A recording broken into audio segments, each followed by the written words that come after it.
Assalamualaikum warahmatullahi wabarakatuh. Selamat sore semuanya. Perkenalkan nama saya Bobi Ahmad Abdillah dengan NIM 125140097 dari kelas praktikum Algoritma dan Struktur Data RA. Pada kali ini saya akan mempresentasikan bagaimana pengerjaan soal tugas yang ada di Google Classroom mengenai pemecahan salah satu soal kuis algoritma struktur data kemarin. Oke, jadi di sini kita diminta untuk membuat program C++ yang digunakan untuk mendata kelulusan mahasiswa dengan tiap data mahasiswa itu berisi NIM, nama, dan IPK. Pada poin A, kita diminta untuk menuliskan sintaks C++ dan mendeklarasikan struct bernama mahasiswa berdasarkan data NIM, nama, dan IPK tersebut. Pada poin B, kita diminta untuk membuat potongan kode C++ menggunakan perulangan untuk menampilkan NIM, nama mahasiswa yang memiliki IPK yang kurang dari 2. Pada bagian ini, kita asumsikan program ini sudah mendeklarasikan sebuah array yang bernama data MHS bertipe mahasiswa dengan ukuran 10 elemen. Berarti nanti akan ada 10 data mahasiswa yang berisi NIM, nama, dan IPK yang sudah terbuat di dalam data MHS ini. Oke, itu tadi adalah perintah dari soalnya.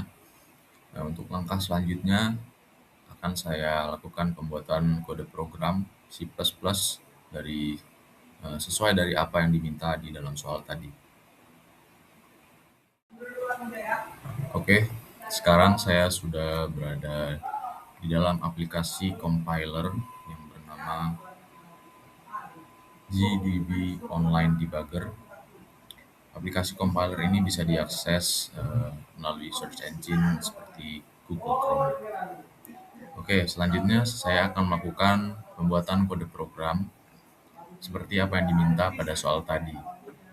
Pertama-tama saya akan melakukan pembuatan kode programnya, dan langkah selanjutnya baru saya akan menjelaskan bagaimana kode program ini bekerja dan kesesuaiannya terhadap soal tadi.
Oke, jadi di sini saya akan menjelaskan bagaimana fungsi dari masing-masing baris kode yang telah saya buat.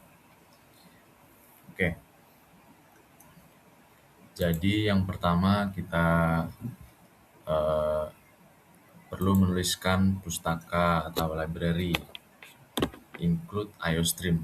Ini berguna supaya program C++ kita ini dapat berjalan dengan benar. Nah, di bawahnya kita menuliskan include string. Ini digunakan karena pada program ini kita menggunakan tipe data string, yaitu pada nama dan name. Dan selanjutnya saya menuliskan using namespace std. Di sini using namespace std diperuntukkan supaya program ini di setiap baris kodenya nanti tidak perlu mengulang penulisan std, sehingga program ini menjadi lebih simpel dalam hal penulisannya. Dan selanjutnya kita masuk bagian struct. Struct mahasiswa. Fungsi data struct ini adalah supaya nanti di bagian main kita dapat memanggil tipe data ini untuk diambil datanya yang berisi string nama, string name, dan float IPK. Yang dimana kita ketahui string adalah tipe data yang berupa kalimat dan float adalah tipe data yang isinya berupa angka bilangan desimal atau dengan koma. Selanjutnya, ini ada sebelumnya saya disclaimer bahwa ini adalah fungsi struct yang diminta seperti pada soal tadi. Sehingga pada poin A, permintaannya sudah terpenuhi. Bentukan struct mahasiswa yang berisi nama, NIM, dan IPK. Selanjutnya kita masuk kepada bagian main. Di bagian main ini kita memanggil fungsi struct mahasiswa tadi dan kita inisialisasikan dengan nama data MHS yang berisi 10 data mahasiswa. Di sini saya sudah menuliskan 10 data mahasiswa yang berisi nama. Di sini saya menuliskan nama, selanjutnya name, lalu IPK sesuai dengan urutan yang dituliskan di dalam struct. Yang pertama nama, lalu name, dan yang terakhir IPK. Di sini saya menggunakan data random saja. Nama-nama, NIM, dan IPK-nya saya menggunakan data yang random, saya buat sendiri. Ini jumlahnya adalah 10. Oke. Ini jumlahnya 10 data. Kita diperintahkan di dalam soal tadi untuk menampilkan data mahasiswa berupa nama dan NIM yang memiliki angka IPK di bawah 2,0. Di sini saya membuat perulangan for untuk pencarian datanya. Perulangan for saya gunakan karena kita sudah mengetahui jumlah datanya adalah 10.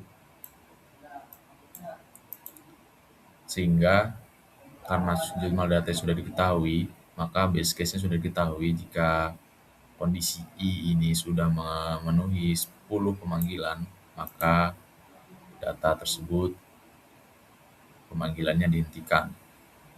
Lalu masuk ke dalam kondisi if di sini.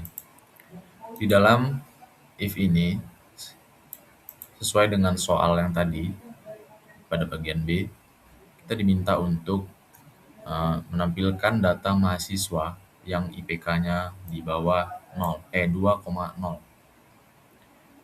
yaitu berupa nama dan NIM. Di sini saya nambahkan IPK sebagai keterangan berapa IPK-nya dia.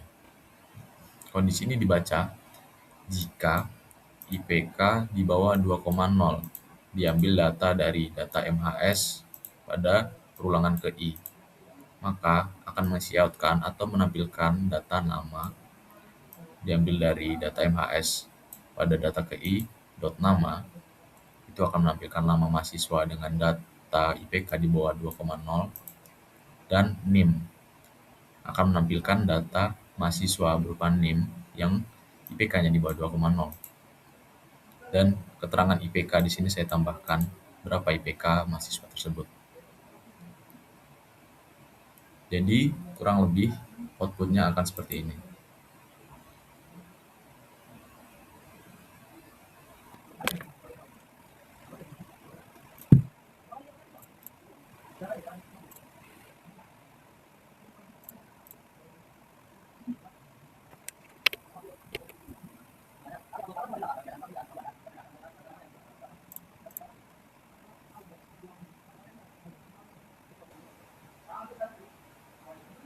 Ini agak lama ya compilingnya. Nge-lag ini sinyalnya apa?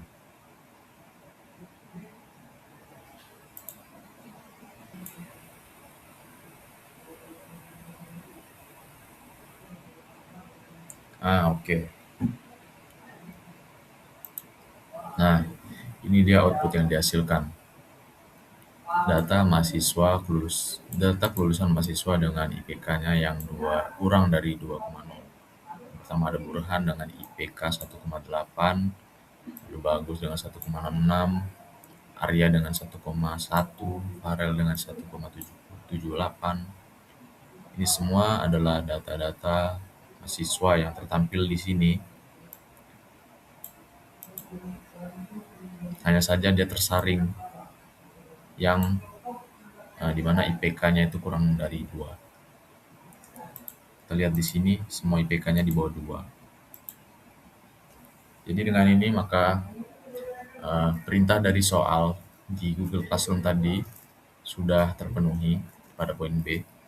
Kita disuruh menampilkan data mahasiswa yang di bawah 2,0 menggunakan perulangan dan memanggil dari strak mahasiswa. Oke, baiklah, itu tadi adalah presentasi mengenai pembuatan kode program C++ berupa struct dan pemanggilan struct menggunakan perulangan. Itu saja dari saya. Video ini diperuntukkan untuk memenuhi tugas yang diberikan oleh Asprak, Praktikum Algoritma dan Struktur Data. Sekian saja presentasi dari saya, kurang lebihnya mohon maaf. Saya akhiri, wassalamualaikum warahmatullahi wabarakatuh.